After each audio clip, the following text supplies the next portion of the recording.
It is with great joy that I join my wife in welcoming each of you here this evening. A visitor to Israel attended a concert at the Moskowitz Auditorium.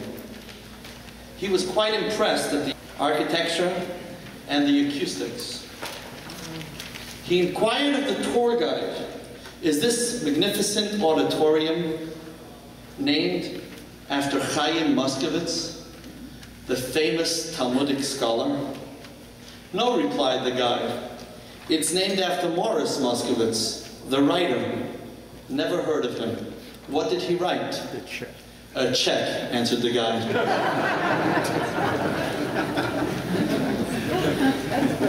In the text of the Mishnah it is stated, "Without flour there can be no Torah study, and without Torah study there is no flour." What can this possibly mean?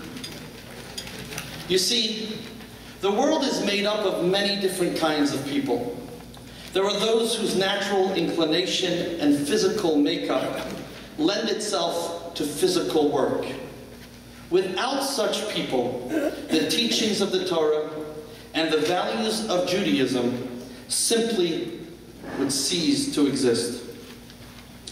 Since it would be impossible to fund the educational and religious institutions that keep the light of Torah and the flame of Yiddishkeit alive.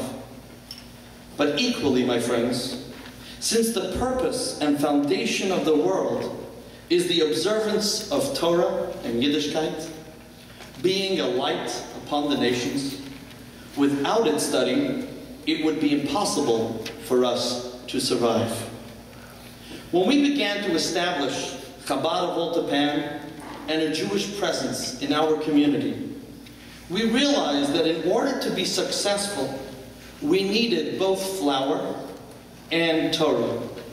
Without the flour, it would be impossible to educate the children and to bring smiles to so many seniors. Without the flour, it would be impossible to teach, inspire, counsel, and assist so many in our community.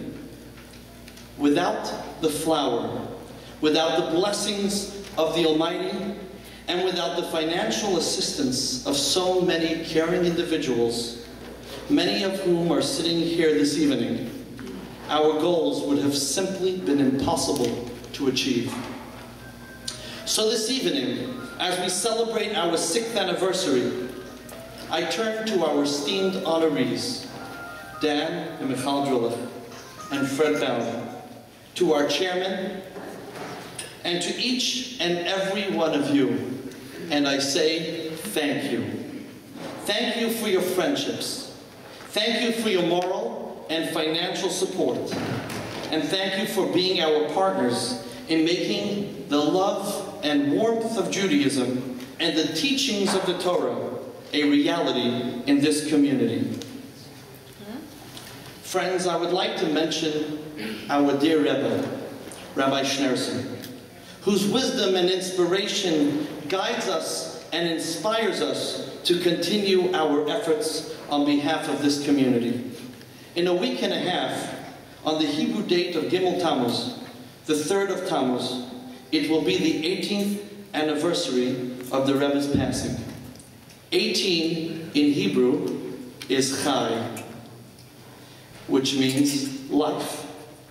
I would like, therefore, to take a moment to thank God for giving me the merit to meet the Rebbe on numerous occasions, and for the merit of being able to share with the hundreds who have come to benefit from our Chabad House activity the life and teachings of an extraordinary leader, the life of the Rebbe.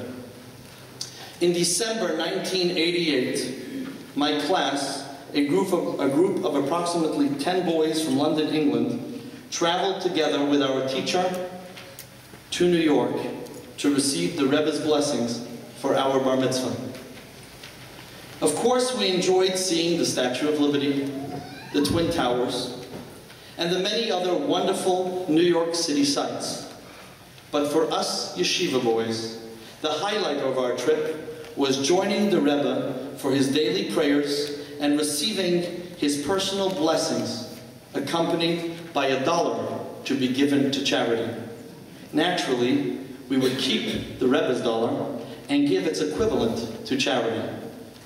During this particular trip, there were times the Rebbe gave each of us a single dollar, and times he gave us each $3 bills. There were times some of us went by to receive the Rebbe's blessings, while others did not. On our return flight to London, a couple of my friends began walking around excitedly, asking how many dollars each of us had received from the Rebbe. The excitement escalated when we realized that each of our friends were returning home with chai. Each of us had received exactly $18 from the Rebbe. As the shliach, the emissary of the Rebbe, I'd like to express my gratitude and appreciation to first and foremost my wife, Devorah, who juggles so much in addition to being the loving mother to our 5 children, Kanai Nahara. To the chairman, thank you.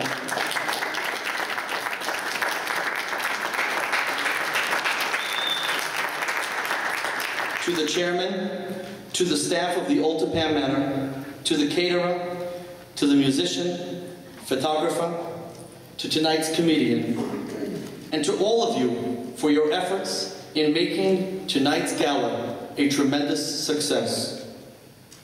I now raise my glass and wish l'chaim, to life, to each of you. Thank you, and mazel tov, l'chaim.